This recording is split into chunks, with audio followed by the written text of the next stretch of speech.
Xianxia Cultivation System, a reincarnation fantasy novel. Book review. Cultivation World. She only want to farm in peace. Introduce the story background. Cultivation World. She only want to farm in peace. Min Ye Jun, a man from South Korea, had his life upturned during a holiday when a landslide sent his car tumbling into a ravine, ending in tragedy. After being reincarnated, he embarked on a new life as a cultivator. However, it wasn't until a fateful clash over a rare artifact ended this second life that Min Ye Jun's memories from his first life suddenly came flooding back. Reincarnated again, this time into the fragile body of a young girl on the brink of death, Min Ye Jun's latent memories and experiences from both past lives merge, awakening a mysterious golden hand system. This commercial production system allows him to cultivate and sell agricultural products, setting him on a unique path to prosperity. Starting from the very bottom of the cultivator society, Min Ye Jun faces the harsh realities of this mystical world, including a devastating war that disrupts his farming aspirations. As he battles adversity, he must rise against all odds, striving to leave his mark in the world of cultivators. In that situation, what must he do to rise up and no longer remain at the bottom of society in the world of cultivators? Let's follow the journey of Min Ye Jun. Chapter 1. January 30th, 2030. Southeast South Korea, Hangdong-hang. Min Ye Jun drove his small car to Hangdong-hang for a vacation. This was his first holiday of the new year after a long year of hard work at the company. After more than 4 hours on the road, this stretch seemed less crowded compared to other areas. It was a very long road. In South Korea, owning a car is quite common and no longer a rarity. Cars used to be very expensive, but nowadays they have become everyday vehicles with much lower prices, so almost everyone of adult age can afford to buy one with their parents' help after graduating. Ye Jun was no exception. He had owned this car for nearly 10 years and had never changed it, even though he was now living independently and no longer with his family. At the end of January, he decided to treat himself to an extravagant holiday. After thinking about it for a week, he booked a hotel in Donghang to relax and enjoy the beach. All expenses were paid, so he just had to head to Donghang. After over 4 hours of driving on the main road, he remained focused on the road ahead when suddenly a large rock came tumbling down from the mountainside due to a landslide. The boulder, weighing several hundred kilograms, rolled down quickly, creating a loud noise. When it rolled down just a few dozen centimeters in front of Ye Jun's car, he was taken by surprise and panicked, swerving to avoid the large rock.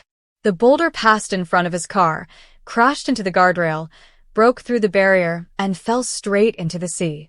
Ye Jun felt a sense of relief for narrowly escaping disaster, but unexpectedly, smaller rocks and debris also fell, causing his car to skid sideways before slamming into the barrier and plunging straight into the ocean. His car rolled over, leaving Ye Jun disoriented, and he lost consciousness. After a few minutes, he awoke to find himself still safely in the car, but the seawater had risen to his knees. Ye Jun unbuckled his seatbelt and frantically searched for something solid to break the window, but the pressure of the water was too great for the car door to budge, and water continued to pour in. Ye Jun was terrified. He tried to calm himself down and took out his phone to call for help, but when he retrieved it, the device was shattered and the battery was warped. He couldn't call for emergency assistance, and his panic intensified.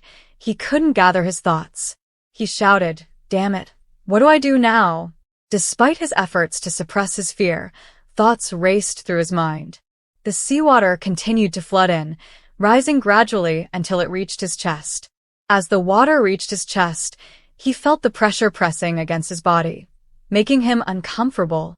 He tried to compose himself, pushing aside his confusion and fear to think of a way to save himself.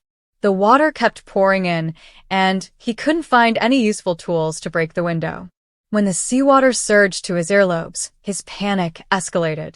He flailed his arms and legs, desperately gasping for the last bits of air. As the car filled completely with water, he attempted to kick the window open. The pressure of the seawater was too heavy, and the glass wouldn't budge. Ye Jun felt more frantic than ever. The more he struggled, the faster the air in his lungs depleted. Meanwhile, the car sank deeper to the ocean floor and the light around him dimmed significantly. After exhausting his strength and the last of his breath, Ye Jun kicked one more time, but nothing changed. He deeply regretted this holiday trip. As his final breaths escaped him, he inhaled a mouthful of salty seawater. In those last moments of his life, he struggled and thought of how young he still was. He hadn't yet experienced all the beautiful things life had to offer, and now he faced death here. The last breaths of air dissipated completely. Ye Jun lay still, his eyes only seeing the murky, dark blue of the seawater, followed by an oppressive darkness. Chapter 2. The last breaths of air dissipated completely. Ye Jun lay still, his eyes only seeing the murky, dark blue of the seawater, followed by an oppressive darkness. After his death, Ye Jun's spirit traversed into another realm known as the Reivew world, a lower realm of the Thuong Lan world.